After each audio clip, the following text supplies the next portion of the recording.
حضرت ابن عباس رضی اللہ عنہما روایت کرتے ہیں کہ رسول اللہ صلی اللہ علیہ وسلم نے ارشاد فرمایا، جو شخص پابندی سے استغفار کرتا رہتا ہے،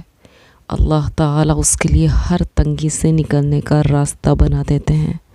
ہر غم سے اسے نجات عطا فرماتے ہیں اور ایسی جگہ سے روزی عطا فرماتے ہیں جہاں سے اس کو گمان بھی نہیں ہوتا۔ حضرت زبیر رضی اللہ عنہ سے روایت ہے کہ رسول اللہ صلی اللہ علیہ وسلم نے ارشاد فرمایا، جو شخص یہ چاہے کہ قیامت کے دن اس کا نامہ اعمال اس کو خوش کر دے تو اسے کثرت سے استغفار کرتے رہنا چاہیے۔ حضرت عبداللہ بن مسعود رضی اللہ عنہ سے روایت ہے کہ میں نے رسول اللہ صلی اللہ علیہ وسلم کو یہ ارشاد فرماتے ہوئے سنا، خوشخبری ہے اس شخص کے لیے جو اپنے نامہ اعمال میں قیامت کے دن زیادہ استغفار پائے۔ حضرت ابو ذر رضی اللہ عنہ فرماتے ہیں کہ رسول اللہ صلی اللہ علیہ وسلم نے ارشاد فرمایا، اللہ تعالیٰ فرماتے ہیں،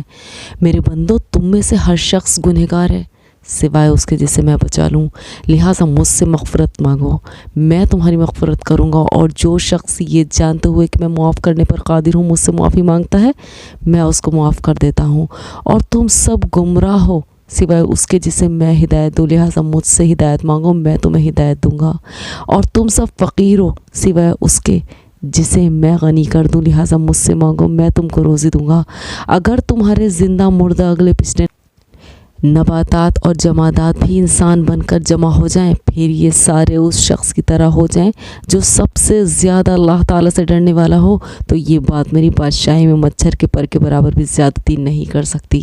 اور اگر یہ سب اکٹھے ہو کر کسی ایسے شخص کی طرح ہو جائیں جو سب سے زیادہ گنہگار ہو، تو یہ چیز بھی میری بادشاہی میں مچھر کے پر کے برابر کمی نہیں کر سکتی۔ اگر تمہارے زندہ مردہ اگلے پچھلے نباتات اور جمادات بھی انسان بن کر جمع ہو جائیں اور ان میں سے ہر ایک مانگنے والا اپنی خواہشات کو آخری حد تک مانگ لے، تو میرے خزانوں میں اتنی بھی کمی نہیں آئے گی جتنی تم میں سے کوئی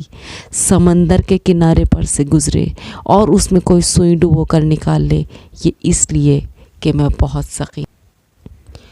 بزرگی والا ہوں، میرا دینا صرف کہہ دینا ہے، میں جب کسی چیز کا ارادہ کرتا ہوں تو اس چیز کو کہہ دیتا ہوں کہ ہو جا، اور وہ ہو جاتی ہے۔ میں جانتی ہوں کہ آپ میں سے بہت سارے لوگوں کو یہ ساری باتیں بالکل پتہ ہوں گی، لیکن بار بار ان باتوں کو دہرانے کا مقصد،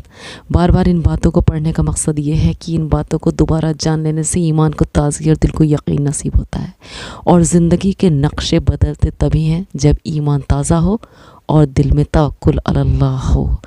اور اللہ تعالیٰ کی مدد ایمان کی تازگی اور توکل کے ساتھ ہی اترتی ہے یقیناً۔ جزاک اللہ خیر۔